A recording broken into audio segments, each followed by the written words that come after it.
ഈ വർഷത്തെ NEET examination May 4-ാം തീയതി നടത്തപ്പെടുകയാണല്ലോ. ഇനി ഏതാനും ദിവസങ്ങൾ കൂടി, ഇനി ഏതാനും മണിക്കൂറുകൾ കൂടി മാത്രമേ ഉള്ളൂ. ഒരു വിദ്യാർത്ഥി ഏറ്റവും കൂടുതൽ പ്രാധാന്യം കൊടുക്കുന്ന സബ്ജക്റ്റിൽ ഒന്ന് ഫിസിക്സ് തന്നെയാണ്. ഇനി ഉള്ള ഏതാനും ദിവസങ്ങളിൽ ഫിസിക്സ് എങ്ങനെ പഠിക്കണം, റിവൈസ് ചെയ്യണം എന്നതിനെക്കുറിച്ച് ഡിസ്കസ് ചെയ്യുന്നതിനായി ഫിസിക്സ് ഡിപ്പാർട്ട്മെന്റിൽ നിന്നും ചന്ദലാൽ സാറും അതുപോലെ തന്നെ ജോബിൻ സാറും നമ്മോടൊപ്പം ജോയിൻ ചെയ്യുന്നു. എവർക്കും സ്നേഹപൂർവ്വം സ്വാഗതം. സാർ, ഒരു വിദ്യാർത്ഥിയുടെ പോയിന്റ് ഓഫ് വ്യൂ ചിന്തിക്കുമ്പോൾ ഇനിയുള്ള ദിവസങ്ങൾ എങ്ങനെയാണ് എഫക്റ്റീവായിട്ടൊന്ന് റിവൈസ് ചെയ്യാനായിട്ട് സാധിക്കുന്നത്? റിവിഷൻ എന്ന് പറയുമ്പോൾ സാറേ ഫുൾ ടോപ്പിക് റിവിഷനുള്ള ടൈമൊന്നും ഇല്ല ആക്ച്വലി. പിന്നെ അവർക്ക് ടോപ്പിക്സ് ഡിസൈഡ് ചെയ്ത് വേണമെങ്കിൽ റിവൈസ് ചെയ്യാം. ടോപ്പിക്സ് ഡിസൈഡ് ചെയ്യാന്ന് വെച്ചാൽ ഇപ്പോൾ അവർക്ക് ഓൾറെഡി തന്നെ നന്നായിട്ട് പരിചയമുള്ള, നന്നായിട്ട് ഏത് ക്വസ്റ്റ്യൻ വന്നാലും കോൺഫിഡൻ്റ് ആയിട്ട് ചെയ്യാൻ കഴിവുള്ള ചാപ്റ്റേഴ്സൊക്കെ ഇനി അവർ റിവൈസ് ചെയ്യേണ്ട കാര്യമില്ലെന്നാണ് എൻ്റെ അഭിപ്രായം. പിന്നെ അവർക്ക് ചിലപ്പോൾ കുറച്ച് കൺഫ്യൂഷനൊക്കെ ഉള്ള, അല്ലെങ്കിൽ ചില പ്രോബ്ലംസ് ഒക്കെ ഉണ്ട്, ചില ടൈപ്പ് പ്രോബ്ലംസ് ഒക്കെ. നമ്മൾ ഫോർ എക്സാമ്പിൾ ഇപ്പോൾ റേ ഒപ്റ്റിക്സ് എന്നുള്ള ചാപ്റ്റർ പറയുകയാണെങ്കിൽ അല്ലെങ്കിൽ മൾട്ടി സ്റ്റേജ് ഒപ്റ്റിക്കൽ പ്രോസസ്സ് ഒക്കെ വരുന്ന പോലെ അങ്ങനെയൊക്കെയുള്ള ചില ടോപ്പിക്കുകൾ, അല്ലെങ്കിൽ നമ്മൾ ഈ സർക്യൂട്ടിൻ്റെയൊക്കെ ചില സൊല്യൂഷൻ മെത്തേഡ്, അതൊക്കെ അല്പം ലെന്തിയൊക്കെയാണ്. ഇവർക്ക് അറിയാത്തതല്ല, പക്ഷെ അത് കുറച്ചുകൂടെ ഫാസ്റ്റായിട്ട് ചെയ്യേണ്ടതായിട്ടുണ്ട്. അപ്പം അങ്ങനെയുള്ള ചില ടോപ്പിക്കുകളൊക്കെ ചില ചാപ്റ്റേഴ്സിലുണ്ടാവും. അപ്പോൾ ആ കാര്യങ്ങളൊക്കെ ഒന്നുകൂടെ ഒന്ന് റിവൈസ് ചെയ്ത് അതിൽ കുറച്ചുകൂടെ പെട്ടെന്ന് ചെയ്യാൻ പറ്റുന്ന ടൈം മാനേജ്മെൻറ്റ് കറക്റ്റ് ആക്കാൻ വേണ്ടി അത്തരം കാര്യങ്ങൾ. പിന്നെ അവർക്ക് ചിലപ്പോൾ ചില കൺഫ്യൂഷനുള്ള ചില ഏരിയകളിലേക്ക് സൈൻ കൊടുക്കുന്ന രീതികൾ, അങ്ങനെയൊക്കെ വരുമ്പോൾ അതിലൊക്കെ ചെറുതായിട്ട് അവർ കൺഫ്യൂസ്ഡ് ആവും ചിലപ്പോഴൊക്കെ. പരീക്ഷ ഹാളിൽ അവർക്ക് അറിയാത്തതുകൊണ്ടല്ല, പരീക്ഷ ഹാളിൻ്റെ കണ്ടീഷൻ കൊണ്ടാണ്. അപ്പോൾ ആ സൈൻ കൊടുക്കുന്ന പോലുള്ള കാര്യങ്ങൾ, അങ്ങനെയുള്ള അവർക്ക് കൺഫ്യൂഷൻ ചെറുതായിട്ടൊക്കെ നിൽക്കുന്നത് അത്രേ ഉണ്ടാവുള്ളൂ. വലിയ കൺഫ്യൂഷൻ ഒന്നും അവർക്ക് ഉണ്ടാവില്ല. അതൊക്കെ ഒന്ന് വീണ്ടും ഒന്നുകൂടി നോക്കുന്നതായിരിക്കും ഏറ്റവും നല്ലത്. അല്ലാതെ നമ്മളിനി ചാപ്റ്റർ ഫ്രഷ് ആയിട്ട് പഠിക്കാൻ ഒന്നും പോയിട്ട് കാര്യമില്ല. അതേപോലെ നമ്മളിനി പുതിയ കാര്യങ്ങൾ, അഥവാ നമ്മൾ എന്തെങ്കിലും കാര്യങ്ങൾ എവിടെയെങ്കിലും പുതിയതായിട്ട് വല്ലതും കാണുവാണെങ്കിൽ അപ്പം അങ്ങനെയുള്ള കാര്യങ്ങൾ പഠിക്കുന്ന ഒഴിവാക്കുക. കാരണം നമുക്ക് ഇനി പഠിച്ച കാര്യങ്ങൾ വെച്ചിട്ട് നമുക്ക് റിസൾട്ട് ഉണ്ടാക്കാൻ പറ്റും അല്ലേ. അപ്പോൾ അതുകൊണ്ട് പഠിച്ച കാര്യങ്ങൾ വീണ്ടും കോൺസെൻട്രേറ്റ് ചെയ്യുക. സാറ് പറഞ്ഞതുപോലെ നമ്മൾ ക്വസ്റ്റ്യൻസ് പ്രാക്ടീസ് ചെയ്യുക. ഇപ്പോൾ നമ്മൾ ഏതെങ്കിലും ഒരു ടോപ്പിക്ക് നമുക്ക് ഡിഫിക്കൽട്ട് ഉണ്ടെങ്കിൽ അപ്പോൾ ആ തിയറി പോർഷൻസ് വീണ്ടും നമ്മൾ ഡീറ്റെയിൽ ആയിട്ട് ഇങ്ങനെ വായിക്കാനുള്ള സമയം നമുക്കില്ല. അപ്പോൾ അതുകൊണ്ട് ക്വസ്റ്റ്യൻസ് ചെയ്യാൻ നോക്കുക. അപ്പോൾ ക്വസ്റ്റ്യൻസ് ചെയ്യുമ്പോഴും ചില ടിപ്പിക്കൽ ക്വസ്റ്റ്യൻസ് ഉണ്ട് സാറ് പറഞ്ഞ പോലെ. അപ്പോൾ അങ്ങനെയുള്ള ക്വസ്റ്റ്യൻസ് പ്രാക്ടീസ് ചെയ്യുക. പിന്നെ സിമ്പിൾ ആയിട്ടുള്ള ക്വസ്റ്റ്യൻസ് വേണം ചെയ്യാൻ. നമ്മൾ ഒത്തിരി ഡിഫിക്കൽട്ടായിട്ടും ഒത്തിരി ലെങ്തി ആയിട്ടുള്ള വേറെ ക്വസ്റ്റ്യൻസ് പോകരുത്. കാരണം നമുക്കറിയാം സാറ് പറഞ്ഞ പോലെ കുറേ ടൈപ്പ് ഓഫ് ക്വസ്റ്റ്യൻസ് റിപ്പീറ്റഡ് ആയിട്ട് ചോദിക്കുന്ന ആ ക്വസ്റ്റ്യൻസ് നമ്മൾ കണ്ടിട്ടുണ്ട്. അപ്പം അങ്ങനെയുള്ള ക്വസ്റ്റ്യൻസിന് ഇമ്പോർട്ടൻസ് കൊടുക്കുക. പിന്നെ സിമ്പിൾ ആയിട്ടുള്ള ക്വസ്റ്റ്യൻസ് പ്രാക്ടീസ് ചെയ്ത് പഠിക്കുക. സാർ, ഇനി ഏതാനും ദിവസങ്ങൾ കൂടി മാത്രമേ ഈ ഒരു എക്സാമിനുള്ളൂ. വിദ്യാർത്ഥികൾ ഒരുപക്ഷെ സ്ട്രെസ് അനുഭവിക്കുന്ന ഒരു കാലയളവാണ് ഇനിയുള്ള ദിവസങ്ങൾ. ഒരു വിദ്യാർത്ഥിക്ക് എഫക്റ്റീവായിട്ട് ഈ ഒരു സ്ട്രെസ്സിനെ എങ്ങനെ ഡീൽ ചെയ്യാം, എങ്ങനെ കോൺഫിഡൻ്റ് ആയിട്ട് ഈ ഒരു എക്സാമിന് വേണ്ടി പ്രിപ്പയർ ചെയ്യാനായിട്ട് സാധിക്കും? അപ്പോൾ നമുക്കറിയാം സാറ് പറഞ്ഞതുപോലെ നമുക്ക് എക്സാം അടുക്കുന്ന ദിവസങ്ങളിലാണ് പലപ്പോഴും വേണ്ടാത്ത ചിന്തകൾ നമ്മുടെ മനസ്സിൽ വരുന്നത്. ഇപ്പോൾ എക്സാം എങ്ങനെയാവും, എളുപ്പമാണോ ഡിഫിക്കൽട്ടാണോ, അപ്പോൾ അങ്ങനെയുള്ള ചിന്തകൾ ഒഴിവാക്കുക. കാരണം നമുക്കറിയാം നമ്മൾ എക്സാമിൽ വളരെ നമ്പർ ഓഫ് ക്വസ്റ്റ്യൻസിലൂടെ പാസ് ചെയ്തിട്ടുണ്ട്. കുറേയേറെ മോഡൽ എക്സാം നമ്മൾ ബ്രില്യൻറ്റിൽ നമ്മൾ അറ്റൻഡ് ചെയ്തിട്ടുണ്ട്. അപ്പോൾ തീർച്ചയായിട്ടും മനസ്സിലാക്കാൻ നമുക്ക് കുറേ അധികം കാര്യങ്ങൾ അറിയാം. അപ്പം നമുക്ക് എന്തറിയാം എന്തറിയത്തില്ലെന്നതിനെ കുറിച്ച് വീണ്ടും ചിന്തിക്കേണ്ട ആവശ്യം ഇല്ല. അപ്പം നമ്മൾ ഫൈനൽ ഡേ നമ്മുടെ എക്സാമിനെ കുറിച്ച് മാത്രം ചിന്തിക്കുക. അപ്പോൾ അവിടെ പോകുമ്പോൾ നമുക്ക് എല്ലാം നന്നായിട്ട് എടുത്തെഴുതാൻ പറ്റുമെന്ന് മാത്രം മനസ്സിലാക്കാൻ ചിന്തിക്കുക. കാരണം നമുക്ക് അൺവാണ്ടഡ് ടെൻഷൻസ് ആണ് നമുക്ക് പഠിക്കാനുള്ള സമയം നഷ്ടപ്പെടുത്തുന്നതും. അപ്പോൾ അതുകൊണ്ട് അങ്ങനെയുള്ള ചിന്തകൾ ഒഴിവാക്കുക.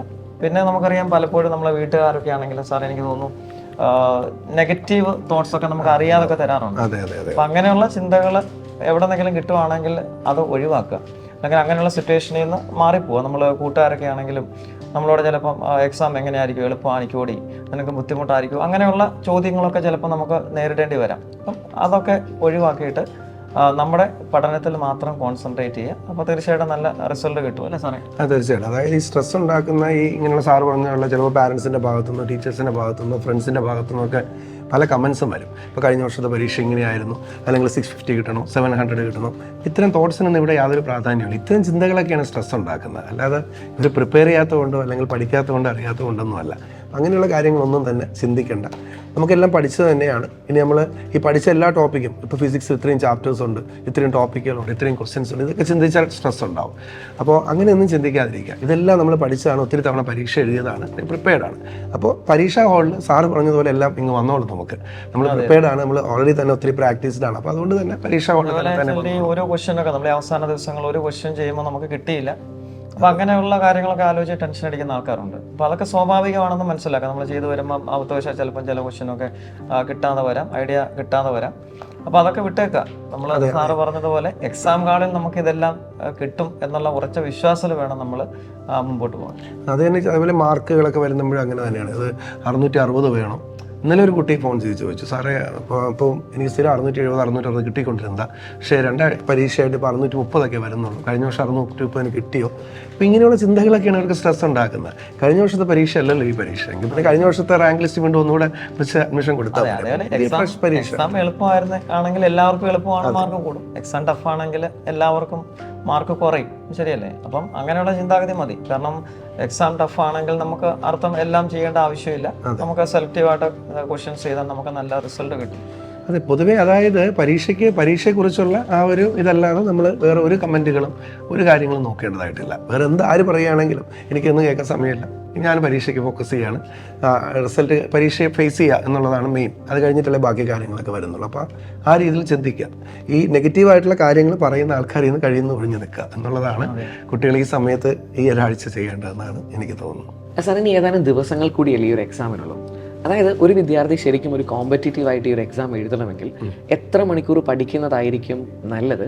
അതുപോലെ തന്നെ ഇനിയുള്ള പഠിത്തത്തിൽ എത്രമാത്രം പ്രാധാന്യം ഈ മോക്ക് ടെസ്റ്റുകൾക്ക് ഇനി വിദ്യാർത്ഥി നൽകേണ്ടിയിരിക്കുന്നു? സാർ, ഇനിയിപ്പോൾ ഈ പഠനത്തിൻ്റെ ടൈം അതൊക്കെ നമുക്ക് ഈ ലാസ്റ്റ് വീക്കിൽ പ്രത്യേകിച്ചൊന്നും പറയാനില്ല.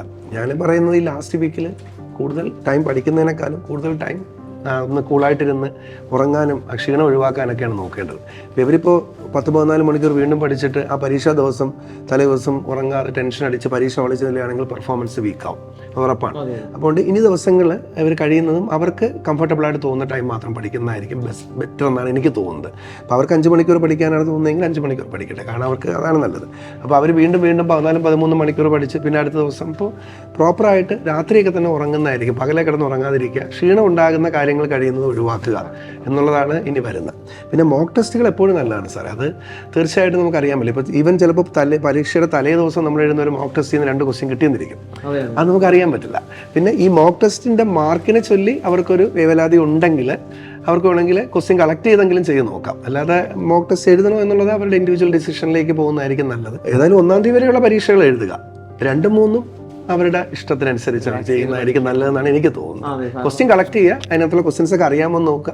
ചിലപ്പോൾ 2 ദിവസം, ചിലപ്പോൾ ഈ 3 മണിക്കൂർ പരീക്ഷയൊക്കെ 2 ദിവസം എഴുതുമ്പോഴേ കുറച്ച് സ്ട്രെയിൻഡ് ആവും. അപ്പോൾ അത് ചിലപ്പോൾ 4-ാമത്തെ ആ ദിവസത്തെ പെർഫോമൻസിനെ ചിലപ്പോൾ സ്ലൈറ്റായിട്ട് അഫക്റ്റ് ചെയ്യാം, കാരണം ക്ഷീണത്തിൻ്റെ ഒരു പ്രശ്നമുണ്ടല്ലോ. അപ്പോൾ അതുകൊണ്ട് അത് അവരുടെ ഇൻഡിവിജ്വൽ ഡിസിഷൻ ആയിരിക്കും നല്ലതെന്നാണ് എനിക്ക് തോന്നുന്നത്. അതായത് നമ്മൾ മോക്ക് ടെസ്റ്റിനെ കുറിച്ച് പറയുമ്പം ഈ ലാസ്റ്റ് ഡേയ്സിൽ നമ്മൾ മോക്ക് ടെസ്റ്റ് എഴുതുന്ന സമയത്ത് നമ്മൾ അഥവാ എക്സാമിന് മാർക്ക് അല്പം കുറഞ്ഞാൽ നമ്മളത് വിട്ടേക്കുക. കാരണം നമുക്കറിയാം ചില എക്സാമിന് മാർക്ക് കൂടാൻ കുറയാം. പക്ഷേ നമ്മുടെ ഫൈനൽ എക്സാമിന് നമ്മൾ അത് റീപ്രൊഡ്യൂസ് ചെയ്യാൻ പറ്റും എന്നുള്ള ഉറച്ച വിശ്വാസത്തിൽ വേണം നമ്മൾ മുൻപോട്ട് പോകാൻ. നമുക്കറിയാം നേരത്തെ പറഞ്ഞാൽ നെഗറ്റീവ് ചിന്താഗതി കൊണ്ട് നമുക്കൊന്നും കിട്ടാനില്ല, നഷ്ടപ്പെടാനേ ഉള്ളൂ. അപ്പോൾ അതുകൊണ്ട് പോസിറ്റീവായിട്ട് മാത്രം ചിന്തിക്കുക. പിന്നെ പഠനത്തിൻ്റെ സമയം പറഞ്ഞപ്പോഴാണ് നമ്മളൊക്കെ പഠിക്കുന്ന സമയത്ത് ഈ അവസാന ദിവസം കുറേ അങ്ങ് നമ്മൾ പഠിച്ചിട്ട് കുറേ ഇൻഫർമേഷൻസൊക്കെ ഉണ്ടാക്കിയിട്ട് എക്സാമിന് പോകാൻ പറ്റുമെന്ന് വിചാരിക്കുന്ന ആൾക്കാരൊക്കെ കാണും. അപ്പം അങ്ങനെയുള്ളവർ അത് വിട്ടേക്കുക. നമ്മൾ പഠിച്ച കാര്യങ്ങൾ വെച്ചിട്ട് നമുക്ക് റിസൾട്ട് ഉണ്ടാക്കാൻ പറ്റും. അപ്പോൾ അതുകൊണ്ട് സാറ് പറഞ്ഞതുപോലെ നമുക്ക് കംഫർട്ടബിൾ ആയിട്ടുള്ള കുറച്ച് സമയം പഠിക്കുക. നമ്മുടെ ആരോഗ്യം എന്ന് പറയുന്നത് വളരെ ഇമ്പോർട്ടൻ്റ് ആണ് എക്സാമിന് പോകുമ്പോൾ. അപ്പോൾ അത് എഫക്റ്റീവായിട്ട് നമുക്ക് യൂസ് ചെയ്യാൻ പറ്റണം. അപ്പോൾ അതുകൊണ്ട് റെസ്റ്റ് എടുക്കുക. മോക്ക് എക്സാം ഒക്കെ എഴുതുന്ന ആൾക്കാർ ആ എക്സാം എഴുതിന് ശേഷം ബാക്കിയുള്ള സമയം കുറേ റെസ്റ്റ് എടുത്തിട്ട് വേണം നമ്മൾ ആ ഫൈനൽ ഡേയ്സിലേക്ക് പോകാൻ വേണ്ടിയിട്ട്. ഈ ലാസ്റ്റ് വീക്കിൽ അതേപോലെ തന്നെ ഈ മെൻ്റൽ ആൻഡ് ഫിസിക്കൽ സ്റ്റാറ്റസ്, അത് സാറ് പറഞ്ഞ വളരെ ശരി, അത് വളരെ കൂളായിട്ട് നിർത്തുക എന്ന് പറയുന്നത് വളരെ പ്രധാനപ്പെട്ടതാണ്. അപ്പോൾ അല്ലാതെ നമ്മളിപ്പോൾ എന്താ പറയുന്ന ഒരു റെഗുലർ പ്രാക്ടീസ് ഒക്കെ ആവാം, എന്നുവെച്ച് സാറ് പറഞ്ഞാൽ ഓവർ സ്ട്രെയിൻഡ് ആയിട്ട് അല്ലെങ്കിൽ കുറേ വലിയ ക്വസ്റ്റ്യൻസ് ഒക്കെ ചെയ്ത് നോക്കി അങ്ങനെയൊന്നും നമ്മൾ ഒട്ടും തന്നെ പോകാതിരിക്കുന്നതായിരിക്കും. എനിക്ക് പലപ്പോഴും തോന്നുന്നു സാറേ, നമ്മൾ കുട്ടികൾക്ക് മാർക്ക് കുറയുന്നത് അവർക്ക് ചെയ്യാൻ അറിയത്തില്ലാത്തത് കൊണ്ടായിരിക്കത്തില്ല. അപ്പോൾ അന്നത്തെ എക്സാം ഹാളിൽ ഇരിക്കുമ്പോഴെല്ലാം മാനസികാവസ്ഥ വളരെ ഇമ്പോർട്ടൻ്റ് ആണ്. അപ്പോൾ അതുകൊണ്ട് അത് ശരിയായിട്ട് നിങ്ങൾ നോക്കാന്നുള്ളൂ. അതേപോലെ എക്സാം ഹാളിൽ ഇരിക്കുന്ന സമയത്താണെങ്കിലും നമുക്ക് എല്ലായ്പ്പോഴും പറയുന്നത് പോലെ ഒരു ക്വസ്റ്റ്യൻ നമ്മൾ ആദ്യം കണ്ടു, അപ്പോൾ ആ ക്വസ്റ്റ്യൻ നമുക്ക് കിട്ടിയില്ലെന്ന് വിചാരിക്കുക, നമ്മളത് വിട്ടേക്കുക. എന്നിട്ട് അത് മാർക്ക് ചെയ്തിട്ട് അടുത്ത ക്വസ്റ്റ്യനിലേക്ക് പോവുക. കാരണം ഒരു എക്സാമിന് ചിലപ്പോൾ ഫസ്റ്റ് ക്വസ്റ്റ്യൻ ആയിരിക്കും ചിലപ്പോൾ നമ്മൾ ഫേസ് ചെയ്യുന്ന ഏറ്റവും നല്ല ക്വസ്റ്റ്യൻ, ആ ക്വസ്റ്റ്യൻ പേപ്പറിലെ ഏറ്റവും നല്ല ഫസ്റ്റ് ക്വസ്റ്റ്യൻ ചിലപ്പോൾ ഫസ്റ്റ് ക്വസ്റ്റ്യൻ ആവാം. അപ്പോൾ ഫസ്റ്റ് ക്വസ്റ്റ്യൻ ചെയ്ത് കഴിയുമ്പം ചില കുട്ടികൾക്ക് എന്ത് സംഭവിക്കും, അത് കിട്ടിയില്ല. അപ്പോൾ അതുകൊണ്ടൊരു ടെൻഷൻ വരും. അപ്പോൾ അപ്പോൾ ഓട്ടോമാറ്റിക്കലി അതിനുശേഷം വരുന്ന ഈസി ആയിട്ടുള്ള ക്വസ്റ്റ്യൻസും ഡിഫിക്കൽട്ട് ആയിട്ടൊക്കെ തോന്നാം. അപ്പോൾ അതുകൊണ്ട് അത് വിട്ടേക്കുക, നമ്മൾ ആ ക്വസ്റ്റ്യൻ അവിടെ മാറ്റി നിർത്തുക. അതിനുശേഷം വരുന്ന കുറേ ഈസി ആവറേജ് ക്വസ്റ്റ്യൻസ് നമ്മുടെ ബാക്കി ഉണ്ടെന്ന് മനസ്സിലാക്കിയിട്ട് അപ്പോൾ അത് എഫക്റ്റീവായിട്ട് ചെയ്യാനൊക്കെ ശ്രമിച്ചോണം. സാർ, ഈ പരീക്ഷാ ഹാളിൽ ഒരു 2 ക്വസ്റ്റ്യൻ കറക്റ്റായിട്ട് ചെയ്യുന്ന ആ ഒരു സംഭവമേ ഉള്ളൂ. പിന്നെ ഇങ്ങനെ ചറപറ കിട്ടിക്കൊണ്ട് അത് കോൺഫിഡൻ്റ് ആണ്. ആ കോൺഫിഡൻസ് ഗെയിൻ ചെയ്യും. 2 ക്വസ്റ്റ്യൻ കറക്റ്റായി, ഓക്കെ, അതങ്ങ് കൂളായി സംഭവം. പിന്നെ ക്വസ്റ്റ്യൻസ് നമുക്ക് ഇവൻ അറിയാത്ത ക്വസ്റ്റ്യൻസ് വരെ നമ്മൾ കറക്റ്റാണ്. അതാണ് ഈ പരീക്ഷയുടെ ഒരു സൈക്കോളജി എന്ന് പറയുന്നത്. അതെ, റിലാക്സ്ഡ് ആണെങ്കിൽ ചിലപ്പോൾ നേരത്തെ എവിടെയോ പഠിച്ച കാര്യം വരെ നമ്മുടെ മനസ്സിലേക്ക് പെട്ടെന്ന് വരും എന്നുള്ളതാണ്. അതെ, തീർച്ചയായിട്ടും. സാർ, ഫിസിക്സിന്റെ ഒരു പ്രോബ്ലം ചെയ്യാൻ തീരുമാനിക്കുമ്പോൾ വിദ്യാർത്ഥിക്ക് ഏറ്റവും കൂടുതൽ കൺഫ്യൂഷൻ വരുന്നത് ഇനി റിവൈസ് ചെയ്യുന്നത് തിയറി റിവൈസ് ചെയ്യണോ അതോ പ്രോബ്ലം റിവൈസ് ചെയ്യണോ, ഇതിൽ ശരിക്കും ഏതാണ് ഒരു നീറ്റ് എക്സാം പോയിന്റ് ഓഫ് വ്യൂവിൽ കൂടുതൽ ഉപകാരപ്രദം എന്നുള്ളതാണ് വിദ്യാർത്ഥികൾക്കുള്ളൊരു കൺഫ്യൂഷൻ. ഈ ലാസ്റ്റ് വീക്ക് നമ്മൾ പറയുമ്പോൾ സാറേ ഇനി ഒരു തിയറി റിവിഷൻ ഞാൻ ഒരിക്കലും സജസ്റ്റ് ചെയ്യില്ല, അല്ലെ? അങ്ങനെയല്ല സാറേ, പ്രോബ്ലംസ് തന്നെയാണ് തീർച്ചയായിട്ടും നോക്കേണ്ടത്. അതിൽ തന്നെ പ്രോബ്ലംസ് തന്നെ ഞാൻ നേരത്തെ പറഞ്ഞതുപോലെ അവർക്കിപ്പം ഫോർ എക്സാമ്പിൾ ഹീറ്റിനകത്ത് മിക്സറിന്റെ ക്വസ്റ്റ്യൻസ് ഒക്കെ വരുമ്പോൾ ലോ ഓഫ് മിക്സേഴ്സ് വെച്ച് അപ്പോൾ അതൊക്കെ ചില കുട്ടികൾക്ക് അല്പം സെയിം സ്ലോ ഒക്കെ ആവുന്ന ക്വസ്റ്റ്യൻസ് ആണ്. അപ്പം അങ്ങനെയൊക്കെയുള്ള ചില ക്വസ്റ്റ്യൻസ് ഒക്കെ നോക്കുക എന്നുള്ളതാണ് പ്രധാനമായും ചെയ്യേണ്ടത്. അല്ലാതെ റെഗുലറായിട്ട് സ്ഥിരമായിട്ട് ചെയ്യുന്ന ഇപ്പോൾ റൂട്ട് ഓഫ് 2GH വെച്ച് കണ്ടുപിടിക്കുന്നത് അല്ലെങ്കിൽ ടൈം ഓഫ് ഫ്ലൈറ്റിൻ്റെ അങ്ങനെയുള്ള ക്വസ്റ്റ്യൻസ് ഒന്നും ഇനി പ്രാക്ടീസ് ചെയ്ത് നോക്കണ്ട. അപ്പോൾ മെയിനായിട്ട് എൻ്റെ ഒരു ഐഡിയ അനുസരിച്ച് എനിക്ക് പേഴ്സണലി ഫീൽ ചെയ്യുന്നത് തീർച്ചയായിട്ടും ഇനി പ്രോബ്ലംസ് തന്നെയാണ് തീർച്ചയായിട്ടും റിവൈസ് ചെയ്യേണ്ടതും പ്രാക്ടീസ് ചെയ്യേണ്ടതും. ശരിയല്ലേ? പിന്നെ നിങ്ങൾക്ക് അഥവാ ഏതെങ്കിലും ഇക്വേഷൻസ് ഒക്കെ മറന്നു പോകുന്നതൊക്കെ ഉണ്ടെങ്കിൽ ചില ഇക്വേഷൻസ് പഠിച്ചാൽ മനസ്സിൽ നിൽക്കാത്തൊക്കെ ഉണ്ട്. അപ്പം അങ്ങനെയുള്ള ഇക്വേഷൻസ് ഒക്കെ ഉണ്ടെങ്കിൽ മാത്രം നമുക്കൊന്ന് റിവൈസ് ചെയ്യാം. അതെ അതെ, അതൊക്കെ എവിടെയെങ്കിലും ഷോർട്ട് നോട്ട്സ് ഒക്കെ ഉണ്ടാവും, അതൊക്കെ ഒന്ന് ഓടിച്ച് നോക്കിയാൽ അതൊക്കെ നോക്കാവുള്ളൂ. തിയറി എടുത്ത് വായിക്കരുത്. സാർ, ഞാനിപ്പോൾ പറഞ്ഞപ്പോൾ ഓർക്കുന്നത് കഴിഞ്ഞ വർഷം ഈ എക്സാമിന് 2-3 ദിവസം ഉള്ളപ്പോൾ ഒരു കൊച്ചിനെ വിളിച്ചിട്ട് ചോദിച്ചു, സാറേ ഇനി NCERT ടെക്സ്റ്റ് വായിക്കണം. അപ്പം നമ്മൾ പലപ്പോഴും സാറ് പറഞ്ഞതുപോലെ ചില കുട്ടികൾ ഈ സമയത്ത് NCERT ടെക്സ്റ്റ് വായിക്കാനുള്ള ടെൻഡൻസി ഒക്കെ ഉള്ള കുട്ടികൾ കുറച്ചൊക്കെ കാണും. അപ്പം സാറ് പറഞ്ഞതുപോലെ ഇനി അതിനുള്ള സമയം നമുക്കില്ല. അപ്പം നമ്മൾ ക്വസ്റ്റ്യൻസ് കൂടുതൽ പ്രാക്ടീസ് ചെയ്തിട്ട് പോകുക എന്നുള്ളതാണ് നമുക്ക് ചെയ്യാൻ പറ്റുന്നത്. അതെ, ഇത് ഒരുപാട് ഫോൾസ് ഇൻഫർമേഷൻ ഈ യൂട്യൂബിലായിരുന്നാലും ശരി, അങ്ങനെയുള്ള സോഷ്യൽ മീഡിയാസിലായിരുന്നാലും ശരി, ഇതിനെക്കുറിച്ച് വലുതായിട്ടൊന്നും അറിയാത്ത കുറേ ആൾക്കാരുണ്ട്. അവരെന്തെങ്കിലുമൊക്കെ കയറി ചുമ്മാ വിളിച്ചു പറയും. അപ്പോൾ ഇതിനൊന്നും യാതൊരു ഇതും യാതൊരു രീതിയിലുള്ള ഒരു കാര്യം അതിനകത്ത് ഉണ്ടാവില്ല. അപ്പം അങ്ങനെയുള്ള വീഡിയോസൊക്കെ കംപ്ലീറ്റ് ഒഴിവാക്കുക. ഈ ഓതറൈസ്ഡ് ആയിട്ടുള്ള ഇപ്പോൾ ബ്രില്യൻ സ്റ്റഡി സെൻ്ററൊക്കെ പോലുള്ള ഓതറൈസ്ഡ് ഇൻസ്റ്റിറ്റ്യൂഷൻസ് അവരൊക്കെ പറയുന്ന കറക്റ്റ് ഇൻഫർമേഷൻസേ കൊടുക്കുന്നുള്ളൂ. അതുകൊണ്ട് അങ്ങനെയുള്ള കാര്യങ്ങൾ പറയുന്നത് ഇപ്പോൾ അവരൊക്കെ സാർ പറയുന്ന പോലെ ചിലപ്പോൾ അതൊക്കെ കേട്ടിട്ടായിരിക്കും വീണ്ടും ഒരു NCERT എടുത്ത് ചിലപ്പോൾ പെട്ടെന്ന് അവർ പറയും ഈ വർഷത്തെ ക്വസ്റ്റ്യൻസിൽ ചിലപ്പോൾ NCERTയുടെ എക്സസൈസിലെ കുറേ ക്വസ്റ്റ്യൻസ് വരും. ആരെങ്കിലും ചുമ്മാ പറയുന്നതാണ് സാറേ, ഇതിനൊന്നും യാതൊരു കൺഫർമേഷനും ഇല്ല. ഇത് കേട്ടിട്ട് കുറേ കുട്ടികൾ അതെടുത്തങ്ങ് പഠിക്കാൻ തുടങ്ങും. അപ്പോൾ അങ്ങനെയൊക്കെ വരും. അപ്പോൾ അങ്ങനെയൊന്നുള്ള ഓതറൈസ്ഡ് ആയിട്ടുള്ള സെൻറ്റേഴ്സിൽ നിന്ന് വരുന്നത് മാത്രം. ഓതറൈസ്ഡ് സെൻറ്റേഴ്സ് ഒന്നും ഈ സമയത്ത് യാതൊരു രീതിയിലുള്ള ഇങ്ങനെയുള്ള ഇൻഫർമേഷൻ വീഡിയോസും അവർ റിലീസ് ചെയ്യത്തില്ല. അപ്പോൾ ഇത് ചുമ്മാ വെറുതെ വ്യൂ കിട്ടാൻ വേണ്ടി ചെയ്യുന്ന കുറേ അൺഓതറൈസ്ഡ് ആയിട്ടുള്ള ഇതുമായിട്ട് ബന്ധമില്ലാത്ത ആൾക്കാർ, അപ്പോൾ അതൊക്കെ തീർച്ചയായിട്ടും ഒഴിവാക്കുക. ചിലപ്പോൾ നമ്മുടെ ഫ്രണ്ട്സ് ആയിരിക്കും പറയുന്നത്, അതെ, ഫ്രണ്ട്സ് വായിച്ചില്ലേ, ചിലപ്പോൾ ചോദിക്കാം നീ ഇത് വായിച്ചില്ലേ, ചിലപ്പോൾ നമ്മളോട് ചോദിക്കാം. അപ്പം അതൊക്കെ വിട്ടേക്കുക. ഞാനത് വായിച്ചിട്ടില്ല, ഞാൻ ബാക്കി പഠിച്ചിട്ടുണ്ടെന്ന് പറഞ്ഞു. സാർ പറഞ്ഞാലൊക്കെ ഞാൻ ചില കുട്ടികളൊക്കെ ഇങ്ങനെ പറഞ്ഞു കേട്ടിട്ടുണ്ട്. അതായത് എക്സാമിനേഷൻ ഹാളിൽ ചെല്ലുമ്പോൾ വന്നിട്ട് ഇതിന് ഇങ്ങനെ ഷോർട്ട് കട്ടുണ്ട്, ആ ഷോർട്ട് കട്ടുണ്ട്, ഈ ഷോർട്ട് കട്ടുണ്ട്, ഇതൊന്നും അറിയത്തില്ല. അവിടെ തീർന്നു പല കുട്ടികളും. അങ്ങനെയൊന്നും ഒരു ഷോർട്ട് കട്ടും ഇല്ല. ഈ ഷോർട്ട് കട്ടൊക്കെ അതൊക്കെ ഒരു 15 വർഷം മുമ്പാണ് ഈ ഷോർട്ട് കട്ടൊക്കെ വെച്ചുള്ള എൻട്രൻസുകൾ നടത്തിയിരുന്നത്. ഇപ്പോൾ കോൺസെപ്റ്റ് ഓറിയന്റഡ് ആയിട്ട് ഷോർട്ട് കട്ടുകളൊക്കെ ഫുൾ അവോയ്ഡ് ചെയ്തുകൊണ്ടുള്ള പരീക്ഷകളാണ് നടത്തുന്നത്. അപ്പം അങ്ങനെയൊക്കെ പലതും പറഞ്ഞു. അതൊക്കെ അവരുടെ ഒരു സ്ട്രാറ്റജി ആണെന്നേ നമ്മളെ പുറകോട്ട് തള്ളാനായിട്ട്. അപ്പോൾ അവരത് വന്നിട്ട് നമ്മളെ പുറകോട്ട് തള്ളാൻ നോക്കുന്നതാണ്. അതുപോലെ അവിടെ ചെല്ലുമ്പോഴും അങ്ങനെ ചില കുട്ടികളൊക്കെ ഇല്ല, അവിടെ കയറി വന്നിട്ട് ഒരു 4-5 ബുക്ക് എടുത്ത് ഇങ്ങനെ വെക്കും. എന്നിട്ട് അതൊക്കെ എടുത്ത് ഇപ്പോൾ ഇവരൊക്കെ ഇവർ ഭയങ്കര പഠിത്തമായിരിക്കും. വേറെ കുട്ടികളൊക്കെ പറഞ്ഞാണ് സാറേ എൻ്റെ OMR ഷീറ്റിലാണെങ്കിൽ ഞാൻ കുറേ എണ്ണം വിട്ടിരിക്കുന്നു, അപ്പുറത്തിരിക്കുന്ന കുട്ടിയാണെങ്കിൽ ഫുൾ മാർക്ക് ചെയ്ത് വച്ചിരിക്കുക. ഇത് നോക്കിയപ്പോഴാണ് മനസ്സിലായി ആ കുട്ടി മറ്റേ ക്വസ്റ്റ്യൻ്റെ സീൽ പൊട്ടിച്ചിട്ടില്ല, ഈ OMR മാത്രമേ ഉള്ളൂ കയ്യിൽ. അപ്പം അങ്ങനെയൊക്കെയുള്ള ഒരുപാട് ഇങ്ങനെയുള്ള പല കാര്യങ്ങളും അവർ കാണുകയും എക്സ്പീരിയൻസ് ചെയ്യുകയും ചെയ്യും. ഇതിലൊന്നും വീണു പോകരുത്. നിങ്ങൾ പെർഫെക്റ്റ് ആയിട്ട് പരീക്ഷ എഴുതി പ്രിപ്പയർ ചെയ്ത കുട്ടികളാണ്, നിങ്ങൾക്ക് ബെസ്റ്റ് റിസൾട്ട് കിട്ടും. അത് തന്നെയാണ് കോൺഫിഡൻസ് എന്ന് പറയുന്നത്. പോസിറ്റീവ് തിങ്കിങ് ആണ്. അതെ, പോസിറ്റീവ് തിങ്കിങ് ആണ് ഈ സമയത്ത് ഏറ്റവും ആവശ്യം. സാർ, ഒരു വിദ്യാർത്ഥി എക്സാം ഹാളിലേക്ക് പ്രവേശിച്ചിരിക്കുകയാണ്. ഫിസിക്സ് ആണ് എഴുതാനായിട്ട് തിരഞ്ഞെടുത്തിരിക്കുന്ന സബ്ജക്റ്റ്. ഇപ്പം എന്തൊക്കെ കാര്യങ്ങൾ പ്രത്യേകം ശ്രദ്ധിക്കണം? കോമൺ മിസ്റ്റേക്സ് ഒഴിവാക്കാനായിട്ട് എന്തൊക്കെയാണ് ഒരു വിദ്യാർത്ഥി കൂടുതൽ ശ്രദ്ധ കൊടുക്കേണ്ട കാര്യങ്ങൾ? ഇപ്പോൾ ഓൾറെഡി തന്നെ ഒത്തിരി പ്രാക്ടീസ് എക്സാം ഒക്കെ എഴുതിയുകൊണ്ട് അങ്ങനെയുള്ള പ്രശ്നങ്ങളൊക്കെ അവർക്ക് ഏകദേശം ഒഴിവായി കാണും. പിന്നെ അവർ ചില മിസ്റ്റേക്കുകളൊക്കെ വരുത്തും. മിസ്റ്റേക്കുകളൊക്കെ ഒരു സില്ലി മിസ്റ്റേക്സ് ആണ്. ചിലപ്പോൾ യൂണിറ്റ് കറക്റ്റായിട്ട് ശ്രദ്ധിക്കാതിരിക്കുക, ചിലപ്പോൾ മീറ്റർ, ചിലപ്പോൾ ഇങ്ങനെയായിരിക്കും ഫൈനൽ ആൻസർ എന്ന് എഴുതിയിട്ട് ഇൻ സെൻറ്റിമീറ്റർ എന്നതിനകത്ത് കാണും. അപ്പോൾ ഇവർക്ക് മീറ്ററിൽ കിട്ടുന്ന ആൻസറും സെൻറ്റിമീറ്ററിൽ കിട്ടുന്ന ആൻസർ ഓപ്ഷനകത്ത് കാണും. അപ്പോൾ സെൻറ്റിമീറ്റർ എക്സ്പ്രസ് ചെയ്യേണ്ടി വരും. അപ്പോൾ അങ്ങനെയുള്ള യൂണിറ്റ് കാര്യങ്ങൾ ശ്രദ്ധിച്ചോളാം. പിന്നെ ചില ക്വാണ്ടിറ്റികളൊക്കെ ചില പേര് പറയുന്നതൊന്നും യൂണിറ്റ് വേറൊന്നും ആയിരിക്കും. ഈ മാഗ്നറ്റിക് സാറിന് അറിയാം, മാഗ്നറ്റിക്സിലൊക്കെ അങ്ങനെ സ്ഥിരം പരിപാടികളുണ്ട്. ഇപ്പോൾ മാഗ്നറ്റിക് ഇൻഡക്ഷൻ എന്ന് പറഞ്ഞിട്ട് ടെസ്ല എന്നുള്ള യൂണിറ്റിന് പകരം അവർ ചിലപ്പം ആംപിയർ മീറ്റർ ആയിരിക്കും തന്നിരിക്കുക. അപ്പോൾ അത് ബി അല്ല, അത് എച്ച് ഐയോ അങ്ങനെ എന്തോ ആണ് എന്നുള്ള കാര്യം അവർ റിയലൈസ് ചെയ്യണം. ഈ യൂണിറ്റ് വെയിറ്റിന്റെ യൂണിറ്റ് മെക്കാനിക്കൽ വെയിറ്റ് ആൻസർ കിലോഗ്രാമിലായിരിക്കും തരുന്നത്. ഫൈൻഡ് ദി വെയിറ്റ് എന്നൊക്കെ പറഞ്ഞിട്ട് ആൻസർ 2 കിലോഗ്രാം എന്നായിരിക്കും.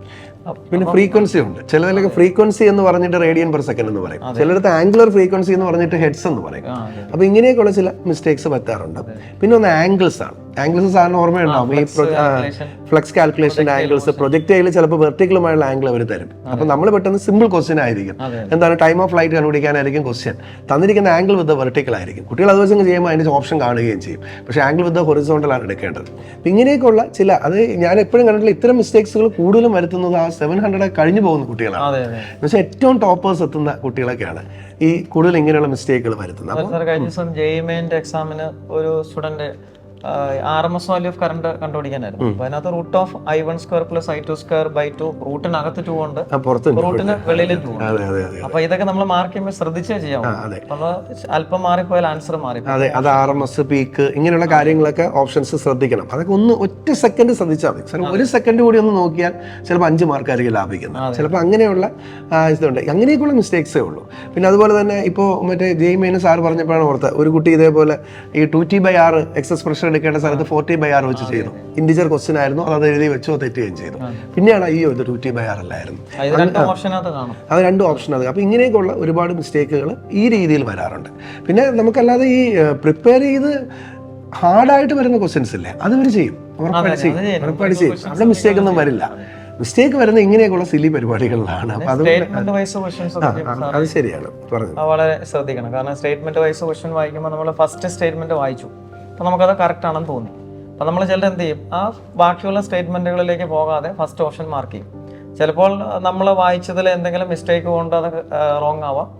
അപ്പോൾ നമ്മൾ രണ്ടാമത്തെ സ്റ്റേറ്റ്മെന്റ് വായിക്കുമ്പോഴായിരിക്കും രണ്ടാമത്തെ സ്റ്റേറ്റ്മെന്റ് നമുക്ക് കുറച്ചുകൂടെ ഫെമിലിയർ ആണ്, അപ്പോൾ അത് വളരെ കറക്റ്റാണെന്ന് നമുക്ക് മനസ്സിലായി. അപ്പോൾ നമ്മൾ ഫസ്റ്റ് സ്റ്റേറ്റ്മെന്റ് ഒന്നുകൂടെ വായിക്കുമ്പോഴായിരിക്കും ചിലപ്പോൾ നമുക്ക് അതിലെ മിസ്റ്റേക്ക് മനസ്സിലാക്കാം. അല്ലെങ്കിൽ അവസാനം ബോത്ത് 1 and 2, ബോത്ത് 1 and 3 അങ്ങനെയൊക്കെ ഓപ്ഷൻസ് കാണും. അപ്പോൾ സ്റ്റേറ്റ്മെന്റ് വൈസ് ക്വസ്റ്റ്യൻസ് വായിക്കുമ്പോൾ എല്ലാ സ്റ്റേറ്റ്മെന്റും കംപ്ലീറ്റ് ആയിട്ട് റീഡ് ചെയ്തിട്ട് ശ്രദ്ധിച്ച് മാത്രമേ ആൻസർ ചെയ്യാവുള്ളൂ. സാറ് പറഞ്ഞതുപോലെ നമ്മൾ തെറ്റിക്കാൻ സാധ്യത കൂടുതൽ ഈ സ്റ്റേറ്റ്മെന്റ് വൈസ് ക്വസ്റ്റ്യൻസ് ഒക്കെ. അതെ, തീർച്ചയായിട്ടും. അതിനകത്ത് ഇപ്പോൾ 4 സ്റ്റേറ്റ്മെന്റ്സ് ഉണ്ടെങ്കിൽ ചിലപ്പോൾ 4 ഫസ്റ്റ് സ്റ്റേറ്റ്മെന്റ് കിട്ടുകയാണെങ്കിൽ സാറ് പറയുന്ന പോലെ 4 വായിച്ച് നോക്കണം. ചിലപ്പോൾ എന്താണെന്ന് അറിയാം, 3rd സ്റ്റേറ്റ്മെന്റും കറക്റ്റായിട്ട് നമുക്ക് തോന്നും. അപ്പോൾ ചിലപ്പോൾ ഫസ്റ്റ് സ്റ്റേറ്റ്മെന്റ് ചെറിയൊരു മിസ്റ്റേക്ക് ഉണ്ടായിരുന്നു, നമ്മൾ കെയർഫുൾ ആയിട്ട് വാച്ച് ചെയ്തിരിക്കുന്നില്ല. കഴിഞ്ഞ ദിവസം തന്നെ ആ ഒരു സെൻട്രൽ മറ്റേ ഒരു bodies moving in A circular path എന്ന് പറഞ്ഞാൽ നമ്മുടെ പരീക്ഷയ്ക്ക് ഒരു ക്വസ്റ്റ്യൻ ഉണ്ടായിരുന്നു. എന്നിട്ട് അതിൽ മറ്റേ ആക്സലറേഷൻ p²/r എന്ന് മാത്രമേ തന്നിരുന്നത്. അപ്പോൾ അത് യൂണിഫോം സർക്കുലർ മോഷൻ്റെ തോട്ടിൽ പെട്ടെന്ന് അതങ്ങ് അതിലേക്ക് ചിന്തിക്കാം. അത് അങ്ങനെയൊക്കെയുള്ള മിസ്റ്റേക്കുകൾ പറ്റാറുണ്ട്. അപ്പോൾ അങ്ങനെയുള്ള സില്ലി മിസ്റ്റേക്കുകളാണ് സാറേ പരീക്ഷാ ഹാളിൽ മാർക്ക് പിടിക്കുന്നത്. ഒരു 4 ക്വസ്റ്റ്യനൊക്കെ ആകുമ്പോൾ അത് ഒത്തിരി മാർക്കിലേക്ക് പോകും. അതുകൊണ്ട് നമ്മൾ ക്വസ്റ്റ്യൻ ഒക്കെ ചെയ്യുമ്പോൾ ആദ്യം ഓപ്ഷനിലേക്ക് ഒന്ന് നോക്കുക. ചിലപ്പോൾ നമുക്ക് ചില ഓപ്ഷൻസ് കംപ്ലീറ്റ്ലി റോങ് ആണെന്ന് മനസ്സിലാവും. അപ്പോൾ നമുക്ക് ഓപ്ഷനൊക്കെ എലിമിനേറ്റ് ചെയ്തിട്ട് കറക്റ്റ് ആയിട്ടുള്ള ഓപ്ഷനിലേക്കൊക്കെ പോകാം.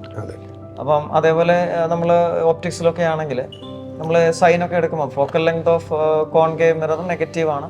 അപ്പോൾ അങ്ങനെയുള്ള കാര്യങ്ങളൊക്കെ ശ്രദ്ധിക്കണം. നമ്മൾ പെട്ടെന്ന് ചെയ്യുമ്പം ഈ സൈൻ കൺവെൻഷനൊക്കെ വിട്ടുപോയാലും ആൻസർ ഓപ്ഷനകത്ത് കാണും. പിന്നെ മിററിന്റെ ഇക്വേഷന് പകരം ചിലപ്പോൾ ലെൻസ് ഇക്വേഷൻ അറിയാതെ യൂസ് ചെയ്യാം. അപ്പോൾ അങ്ങനെയുള്ള സിറ്റുവേഷനിലൊക്കെ വളരെ ഒപ്റ്റിക്സ് വളരെ ശ്രദ്ധിക്കണം. സൈൻ കൺവെൻഷൻ ഇത്രയും പ്രാധാന്യമുള്ള വേറെ ചാപ്റ്റർ ഇല്ല, അതുകൊണ്ട് തന്നെ അതെല്ലാം ശ്രദ്ധിക്കണം. പക്ഷേ അതൊക്കെ എളുപ്പമുള്ള ക്വസ്റ്റ്യൻസേ വരത്തുള്ളൂ, ടഫൊന്നും ആവത്തില്ല. എന്നാലും അതൊക്കെ ശ്രദ്ധിക്കണം. എനിക്ക് തോന്നുന്നു സാറേ, നമ്മൾ ഇവര് സീരീസ് ഓഫ് എക്സാമുകളിൽ കൂടെ പാസ് ചെയ്തു കുറെ മിസ്റ്റേക്കുകൾ ഓൾറെഡി വരുത്തിയിട്ടുണ്ട്. അപ്പോൾ ആ മിസ്റ്റേക്ക് കറക്റ്റ് ചെയ്യാനുള്ള എബിലിറ്റി ഒക്കെ നമ്മൾ ഓൾറെഡി ഉണ്ടാക്കിയിട്ടുണ്ട്. അപ്പം നമ്മൾ പോസിബിലിറ്റി ജസ്റ്റ് ഒന്ന് പറഞ്ഞത് മാത്രമേ. ഇതൊക്കെ ഒന്ന് ഇങ്ങനെയുള്ള സില്ലിയല്ല സിമ്പിൾ ആയിട്ടുള്ള ചില മിസ്റ്റേക്കുകളാണ്. സില്ലി മിസ്റ്റേക്ക് എന്ന് പറയുമ്പോൾ സാറേ, അത് മിസ്റ്റേക്ക് ആവുമ്പോൾ തന്നെ അത് ഹാർഡ് ആവുകയാണ്, സില്ലി അല്ല സംഭവം എന്ന് പറയുന്നത്. അപ്പോൾ അതുകൊണ്ട് തീർച്ചയായിട്ടും ഇത് ഞാനൊരു എനിക്ക് തോന്നുന്നു നമ്മളൊരു 2 വർഷം മുമ്പ് ഫസ്റ്റ് റാങ്ക് മേടിച്ച ഒരു പെൺകുട്ടി അത് പറയുന്നുണ്ടായിരുന്നു, സില്ലി മിസ്റ്റേക്ക് പറ്റാൻ സാധ്യതയുള്ള സ്ഥലങ്ങൾ അത് പ്രത്യേകം നോട്ട് ചെയ്ത് വെച്ച് അത് പരീക്ഷയ്ക്ക് ശ്രദ്ധിക്കുമായിരുന്നു. അപ്പം ഫുള്ള് 716 എന്തോ ആ റേഞ്ചിൽ മാർക്ക് വാങ്ങിച്ച കുട്ടിയാണ്. അപ്പോൾ അത്രയ്ക്ക് വിജിലൻ്റ് ആണ് കാര്യങ്ങളിൽ. അതാണ് ആ ടോപ്പിലേക്ക് എത്തുന്നത്. അപ്പോൾ അത് നമ്മളെ കേൾക്കുന്ന ഇവരെല്ലാം അങ്ങനെ പ്രാക്ടീസ് തീർച്ചയായും അവർക്കറിയാം. കാരണം ഇത്രയും പരീക്ഷ എഴുതി കഴിയുമ്പോൾ അവർക്ക് അവർ മിസ്റ്റേക്കുകൾ കൂടുതൽ നോട്ട് ചെയ്തിട്ടുണ്ടാവും. അതൊക്കെ അവർ കൃത്യമായിട്ട് ഇപ്പോൾ കുട്ടികളെ ഭയങ്കര ബുദ്ധിയുള്ളവരാണ് സാറേ. അവർ ഈ ജനറേഷൻ എന്ന് പറയുന്ന വളരെ ബുദ്ധിയുള്ള കുട്ടികളാണ്. അപ്പോൾ അവർക്ക് ഇത്തരം കാര്യങ്ങളൊക്കെ പെട്ടെന്ന് അവർക്ക് റിലീസ് ചെയ്യാൻ പറ്റും. നമ്മളൊക്കെ ചിലപ്പോൾ അല്പം സ്ലോയിൽ നിൽക്കുമ്പോഴും അവരത് വളരെ പെട്ടെന്ന് ക്യാച്ച് ചെയ്യും. അതുകൊണ്ട് ആ പ്രശ്നങ്ങളൊന്നും ഉണ്ടാവില്ല. അപ്പോൾ സാറേ പരീക്ഷ ഇനി നമുക്ക് 4-ാം തീയതിയാണ് പരീക്ഷ എന്ന് പറയുന്നത്. അപ്പോൾ അവർക്ക് എന്താ പറയുന്നത്, ഓൾ ദി ബെസ്റ്റ് ഒക്കെ പറയാന്നൊക്കെ പറയുന്നത് വെറും ഒരു ഇപ്പോഴൊരു ക്ലീഷയാണ്. കാരണം അവർക്കെല്ലാം നല്ല റാങ്ക് കിട്ടും, എന്തൊക്കെ റാങ്കും മാർക്കും ഒക്കെ കിട്ടും. അപ്പോൾ എത്ര പേർക്ക് 700 above കിട്ടും, എത്ര പേർക്ക് 720 കിട്ടും, ഇങ്ങനെയൊക്കെയുള്ള നമ്പേഴ്സിലേക്കാണ് നമ്മൾ കൂടുതലും ഇപ്പം ഫോക്കസ് ചെയ്യുന്നത്. കാരണം എല്ലാവരും ആ റേഞ്ചിലേക്കൊക്കെ സ്കോർ ചെയ്ത് എത്തിയിട്ടുണ്ട്. അപ്പോൾ ഇവരുടെ ഒരു ടെൻഷൻ റിലീഫ് കൂടിയാണ് സാറേ. എന്ന് വെച്ചാൽ 2 വർഷമായിട്ട് 1 വർഷമായിട്ടൊക്കെ പഠിക്കുന്ന കുട്ടികളുണ്ട്. അപ്പോൾ ഇത്രയും ദിവസം ഇവർ ഇതിലേക്ക് ഇത്രയ്ക്ക് ഫോക്കസ്ഡ് ആയിട്ട് ചെയ്യാണ്. അപ്പോൾ 4-ാം തീയതി പരീക്ഷയും കൂടി ബെസ്റ്റായിട്ട് എഴുതിയാൽ ഇവിടെ ലൈഫ് അങ്ങ് വേറൊരു ലെവലിലേക്ക് മാറുകയാണ്. അപ്പോൾ അതുകൊണ്ട് പിള്ളേര് ചോദിക്കുന്ന പോലെ പിന്നീട് കാണുമ്പോൾ സാർ ഇപ്പോഴും അവിടെയാണോ, ഞങ്ങൾ ഡോക്ടറായി. അതെ എന്നോട് പലരും ചോദിച്ചിട്ടുണ്ടേ, ഞങ്ങൾ ഇങ്ങനെ MBBS ഒക്കെ എടുത്തു, സാറൊന്നും ഇവിടെ തന്നെ. ഓക്കെ, അതാണ് സന്തോഷം. ഞങ്ങളിവിടെ നിൽക്കുകയും നിങ്ങളെപ്പോലെ വീണ്ടും വീണ്ടും ആൾക്കാർ വരെയല്ലേ. അപ്പോൾ നിങ്ങൾ വന്ന സമയത്ത് നിങ്ങൾക്ക് കുറച്ച് കാര്യങ്ങളൊക്കെ അറിയാവുന്നതായിരുന്നു. കുറേ കാര്യങ്ങൾ നമ്മൾ ഇവർക്ക് എക്സ്ട്രാ കൊടുത്തിട്ടുണ്ട്. അപ്പോൾ അത് എല്ലാ വർഷത്തെ കുട്ടികൾക്കും കൊടുക്കുക എന്നുള്ളതാണ് അല്ലെ നമ്മുടെയൊക്കെ ഒരു രീതി. ആ ക്വസ്റ്റ്യനാണ് ഞങ്ങളെ കൂടുതൽ സന്തോഷിപ്പിക്കുന്നത്. സാർ വീണ്ടും ഇവിടെ അല്ലേ എന്ന് പറയുന്നത് തന്നെയാണ് ഇതിൽ ഏറ്റവും വലിയ ക്വസ്റ്റ്യൻ എന്ന് പറയുന്നത്, ഏറ്റവും സന്തോഷം ഉണ്ടാക്കുന്ന ക്വസ്റ്റ്യൻ എന്ന് പറയുന്നത്. എല്ലാവർക്കും നല്ല റിസൾട്ട് കിട്ടും, ഫുൾ നല്ല റാങ്കും ഇഷ്ടപ്പെടുന്ന കോളേജും ഒക്കെ അവർക്ക് കിട്ടും, തീർച്ചയായിട്ടും കിട്ടും. പലർക്കും പലതാണ് സാറേ. ഒരു കുട്ടി പറഞ്ഞ് FMC കിട്ടിയാൽ മതി എന്ന് പറയുന്ന കുട്ടികളുണ്ട്. അത് മതി അവർക്ക് അത് തന്നെയാണ് അവരുടെ സ്വപ്നം. അവർക്ക് ഡൽഹി എയിംസ് കിട്ടിയാലും അവർ FMCയിലേ പോകത്തുള്ളൂ.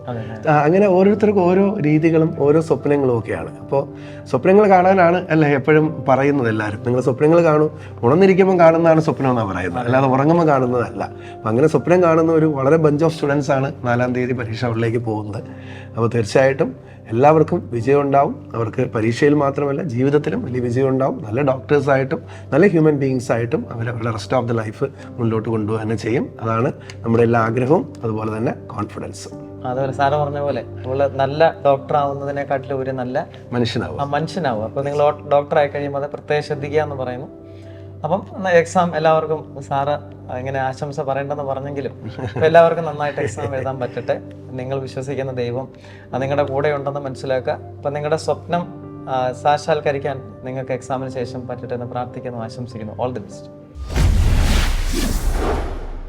Brilliant Study Center, India's #1 coaching center for NEET and JEE.